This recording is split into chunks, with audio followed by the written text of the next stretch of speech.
আসসালামু আলাইকুম ওয়া রাহমাতুল্লাহি ওয়া বারাকাতুহু। সুপ্রিয় দর্শক ও শ্রোতা, আমি মোহাম্মদ মিজানুর রহমান হাফিজ এএসসি চ্যানেল হইতে আপনাদেরকে জানাই সুস্বাগত।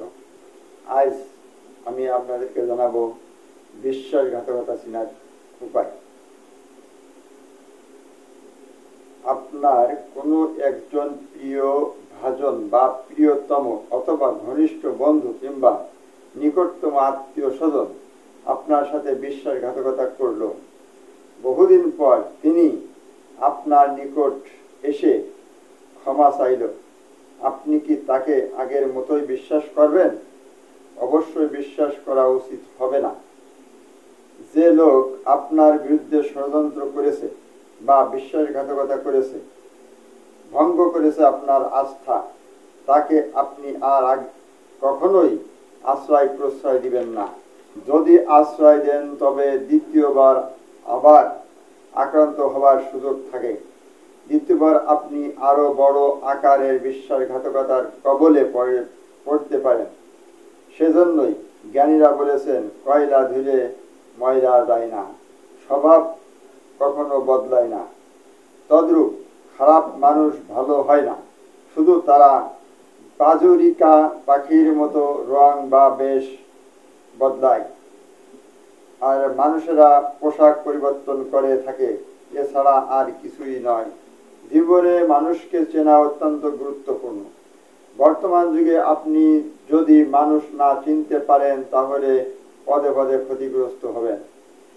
সুসময়ে আপনার আশেপাশে অনেক মানুষ এসে ভিড় করবে, তাদেরকে আপনি চিনবেন কিভাবে? একবার দেখাতেই কি তাহাকে আপনি জাস্টিফাই করতে পারবেন? তাহার গায়ে ধর্মীয় পোশাক বা যত ভালোই পোশাক থাকুক না কেন, তাহার কথা যত সুন্দরই হোক না কেন, মিষ্টি মিষ্টি ভাষা হোক, তাকে দেখে মনে হয় খুব সহজ সরল লোক। এইসব মনে হওয়া দিয়ে কখনো জীবন, সংসার ও পৃথিবী চলে না। মানুষ চেনার জন্য বড় কৌশল হচ্ছে তাকে কিছু টাকা ধার দিবেন। তার হয়তো সব সময় টাকার প্রয়োজন হবে না, তবু আপনি সুযোগ থাকবেন। কখন তিনি অর্থ সংকটে পড়েছে, তখন আপনি তাকে 500 অথবা 1000 টাকা ধার দিবেন আর বলবেন, তোমার সুযোগ মতো স্বল্প সময়ের মধ্যেই টাকাটা ফেরত দিয়ে দিও।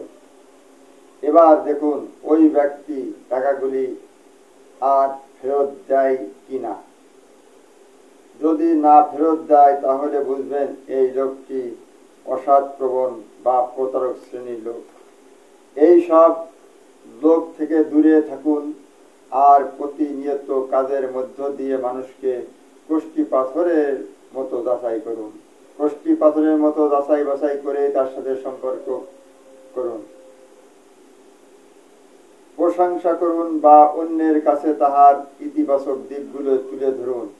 মনে রাখবেন, ভোরের সূর্য দেখে বোঝা যায় দিনটি কেমন হবে, ফুল দেখে বোঝা যায় তার সুগন্ধ কেমন হবে, মেঘ দেখে বোঝা যায় বৃষ্টি কেমন হবে, কিন্তু মানুষ দেখে বোঝা যায় না তার মনটা কেমন হবে। চোখে পড়া ধুলো, পায়ে ফোটা কাটা আর তুষের মধ্যে জ্বালা আগুনের থেকেও ভয়ানক হলো কারোর মনের মধ্যে লুকানো ছলনা। আজ এখানে শেষ করছি। আসসালামু আলাইকুম ওয়া রাহমাতুল্লাহি ওয়া বারাকাতুহু।